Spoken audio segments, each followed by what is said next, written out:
Mas, Brito Pereira, o óculos está aqui meio torto. Desculpe-me. Nossa, que é isso, presidente?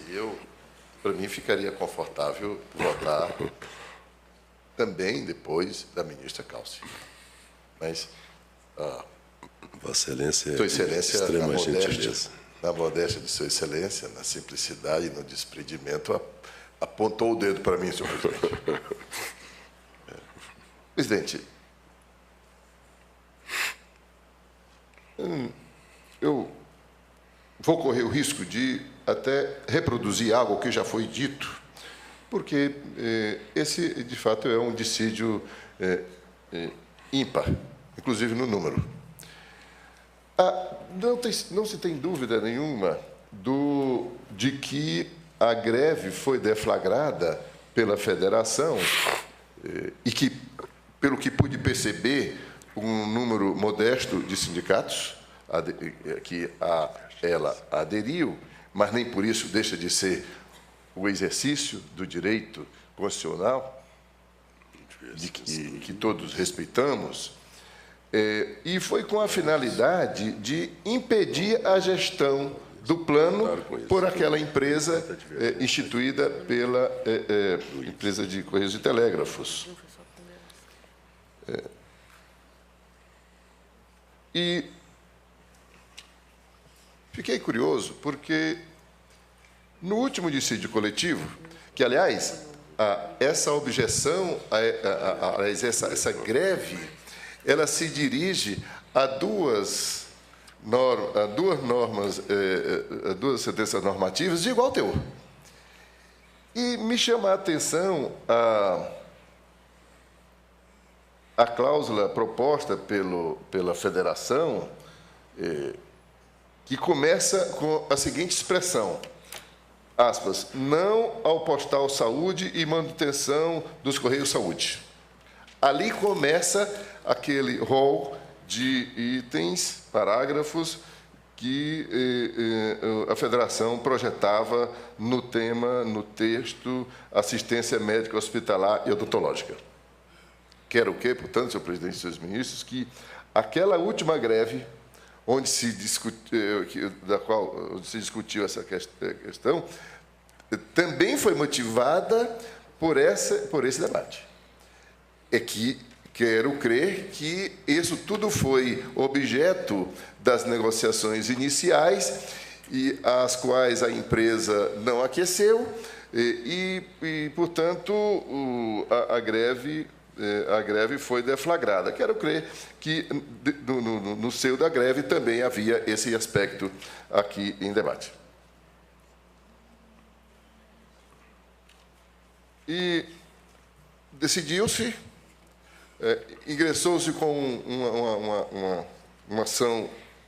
uma ação de cumprimento, e aqui a greve outra vez, aliás, outra greve, não é a mesma greve, mas é outra greve, debatendo a mesma questão, ou seja, a expressão que vem lá no início daquele pedido do ano passado, não ao postal saúde e manutenção do Correio Saúde. Então, o que se debate é isso. O que se objetiva com a greve é impedir que os Correios entreguem a gestão daquele plano ao Portal Saúde. Mas e o que disse o Tribunal Superior do Trabalho?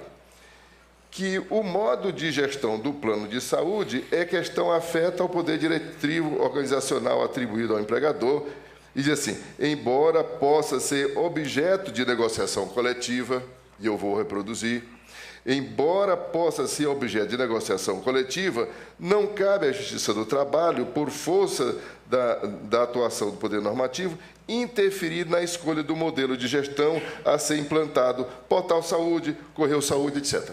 Isso foi o que disse.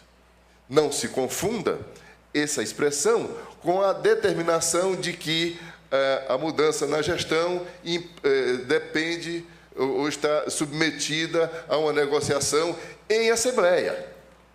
Em assembleia, que é o que se pretende no fundo. Porque aqui nenhum dos debatedores das partes suscitada, afirmou que não há representação de trabalhadores na gestão desse fundo, desse plano de saúde. Nenhum disse que não há. Suponho, portanto, tenho o direito, portanto, de supor que os trabalhadores estão representados perante a mantenedora. Aliás,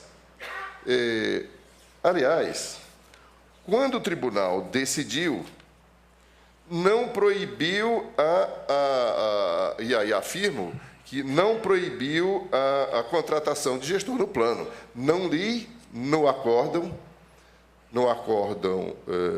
na sentença normativa, não li na defesa deste dissídio coletivo e, portanto, a contratação, a meu juízo, de uma empresa gestora do plano não retira da ECT a qualidade e a responsabilidade de mantenedora do plano. Também não se disse aqui, nos debates, que a ECT não é a gestora, a mantenedora do plano, apenas contratou uma empresa para geri-lo.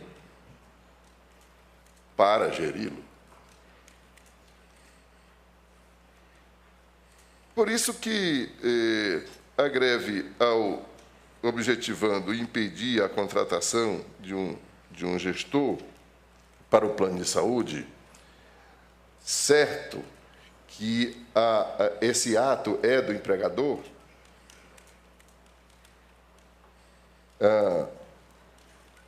e certo que quando a questão já fora decidido quanto à competência normativa da Justiça do Trabalho para examinar a questão atinente à gestão, eu posso concluir que não há decisão sobre essa questão. E se não há decisão sobre essa questão, não há como se enxergar de plano descumprimento de norma coletiva nesse aspecto. Eu tive uma dúvida enorme sobre essa questão, me debrucei sobre esses pormenores para identificar onde se poderia encontrar o fio para chegar até a possibilidade, a descoberta de um descumprimento de uma norma coletiva, mas se considerar, se é verdade, e para mim é verdade, que o que se pretende é impedir a gestão por aquela empresa, essa questão está ausente da norma coletiva. Não encontrei.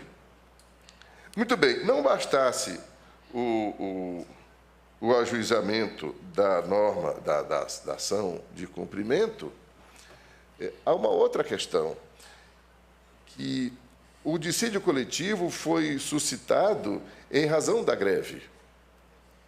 E a greve era para pressionar a empresa. Ora, suscitado o dissídio coletivo, esse objeto da greve se esvaziou. E os empregados sabem disso. Sabem disso. Não faz menos do que 20 anos que se conhece a FITEC, uma federação absolutamente politizada, na melhor expressão, na expressão mais pura da palavra, com sindicalistas da melhor qualidade e cientes de tudo que é possível fazer no ambiente sindical, nas assembleias, nos debates, nas negociações, sabem até ser intransigentes, porque também a intransigência também faz parte desse debate, dessa dinâmica. Então, eu reconheço a FITEC como a suscitada também como uma entidade sindical de excelente qualidade. Portanto, os seus sindicalistas também a têm. Não é FITEC, mas é FETEC. Dr. Cláudio estava ali preocupado em me corrigir e eu captei, doutor Cláudio Santos, FENTEC. Então, eu reconheço a excelente qualidade da FENTEC, já recebi os trabalhadores algumas vezes, e recebi recentemente também. Então, sabem disso, sabem que o objeto daquela greve se esvaziou. Mas a greve persistiu. Mas agora não é mais greve. Para mim, após a ciência do dissídio coletivo, passou a ser um protesto, como que insistindo para que o Poder Judiciário, aqui ou acolá, deliberasse sobre a impossibilidade, ou a inconveniência, ou o prejuízo de uma gestão pela empresa, como se a mantenedora tivesse se entregando esse papel. De fato, não está, pelo menos ninguém disse aqui, nem eu enxerguei no que li. E, portanto, aquilo que poderia ser uma greve se convolou num protesto, numa pressão dirigida para o endereço próprio, que é o judiciário.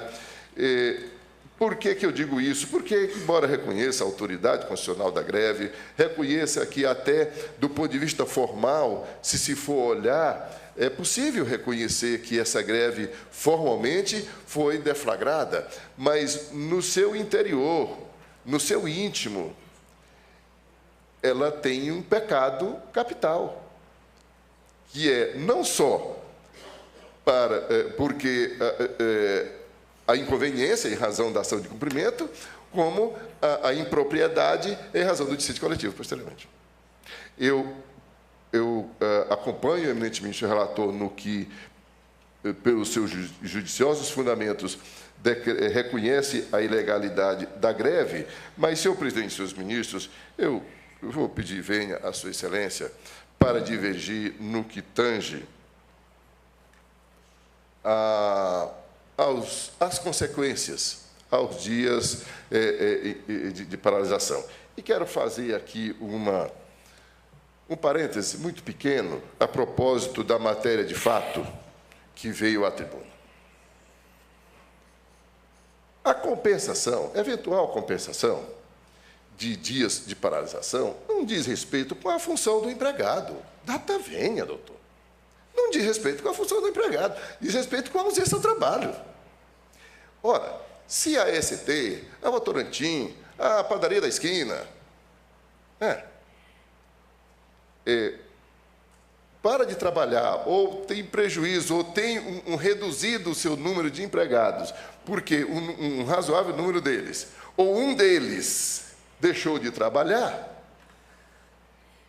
ela não precisa fechar as portas para deixar de pagar. Aqui, no caso, nós estamos diante de uma empresa que tem, talvez, aí 100 mil empregados, 300 mil empregados. A circunstância de alguém aderir à greve e ela ser considerada ou decretada abusiva é que dá a autoridade do judiciário para determinar o não pagamento dos dias parados. Não é a função do empregado. Muito bem, foram 42 dias, hoje é o 42º dia. Está bem, mas alguém pode ter começado no 20º dia, no 5º dia, no 40º dia. Isso é problema da empresa, problema dos recursos humanos. Não é problema do judiciário identificar essas questões. Nós estamos dizendo o seguinte: foi ausente injustificadamente, paga, não recebe o dinheiro.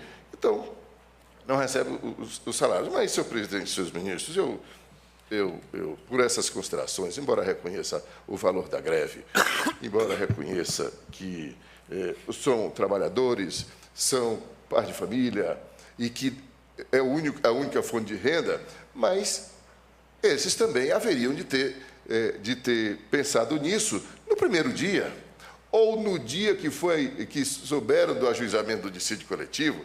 Não somos nós que somos os únicos obrigados a pensar que são trabalhadores e que são pais de família.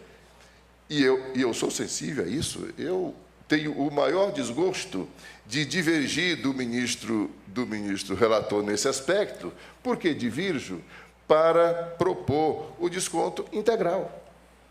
Eu tenho um grande desgosto de propor isso, mas eu me ponho na situação daquele que não pôde contar com o empregado para realizar o trabalho para o qual foi admitido.